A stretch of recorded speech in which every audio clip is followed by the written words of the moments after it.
If there's one lesson that stuck with me after a week in South Korea, it's that LG makes everything. TVs, refrigerators, giant HVAC units, even elevators. So I shouldn't have been surprised to see the company announce record profits last week, except, well, I was. Because I cover mobile tech, and LG's smartphone division has been pretty consistently losing money since 2015. That's a problem the brand new LG G7 looks to solve with upgraded cameras, updated styling, and a boombox. This is part 1 of the MrMobile review, the First Impressions Pass.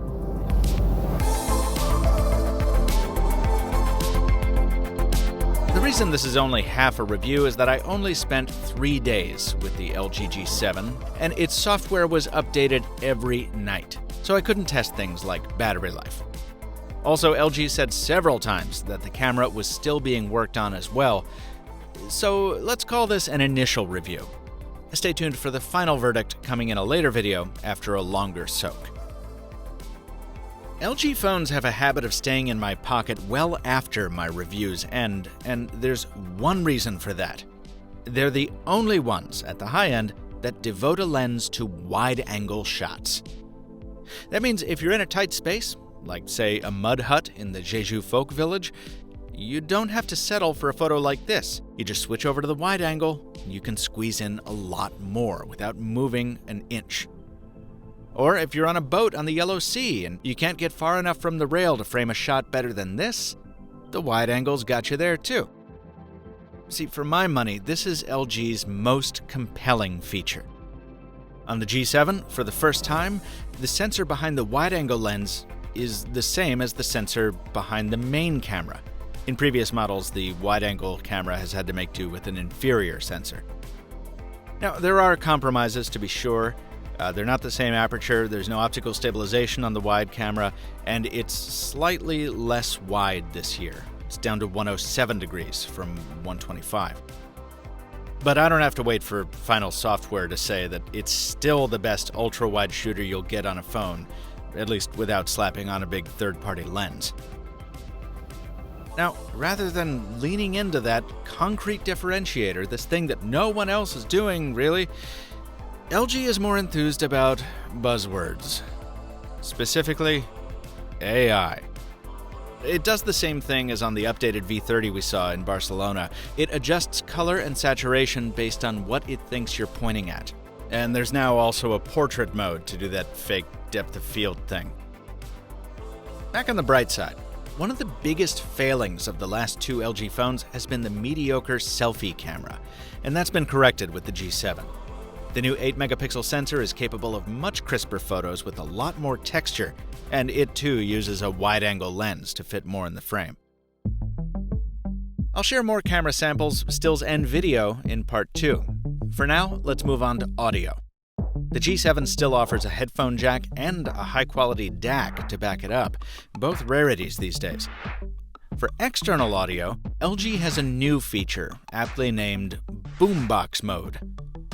See, rather than go the typical route of including dual speakers, the G7 has a single bottom driver, but the internal casing that ordinarily surrounds that speaker has been removed.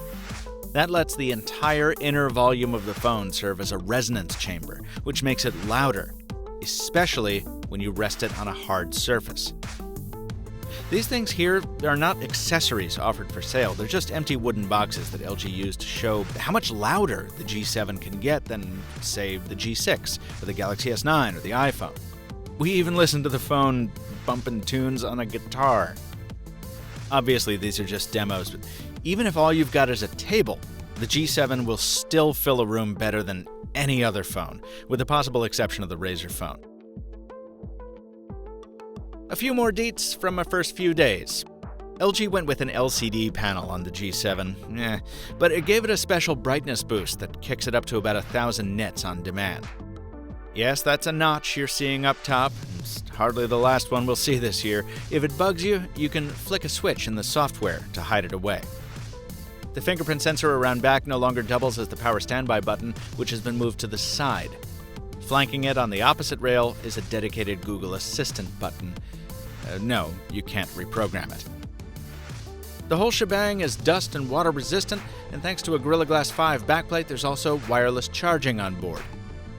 That's a good thing, since the battery seems pretty puny at just 3,000 milliamp hours, a 9% reduction compared to the G6. We'll see how the endurance actually holds up in Part 2, as well as how well the phone's video camera, its new super bright mode camera, and software does, and maybe by then we'll have some more details on pricing and availability. My early thought is that the G7 is the least surprising phone to come out of LG in quite some time.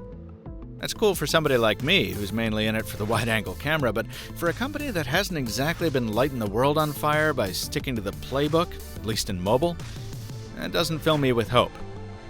Of course, I'll reserve my final judgment for the full review. Be sure to subscribe to the MrMobile on YouTube so you don't miss it. This video was brought to you by Thrifter. Thrifter is a new way to save money on everything from gadgets to home goods by shopping based on value and not hype. Check out the latest deals at thrifter.com and tell them MrMobile sent you. Let me know what questions you've got on the LG G7, folks. Drop a comment below, and if I can, I'm happy to answer it. Until next time, thanks for watching, and stay mobile, my friends.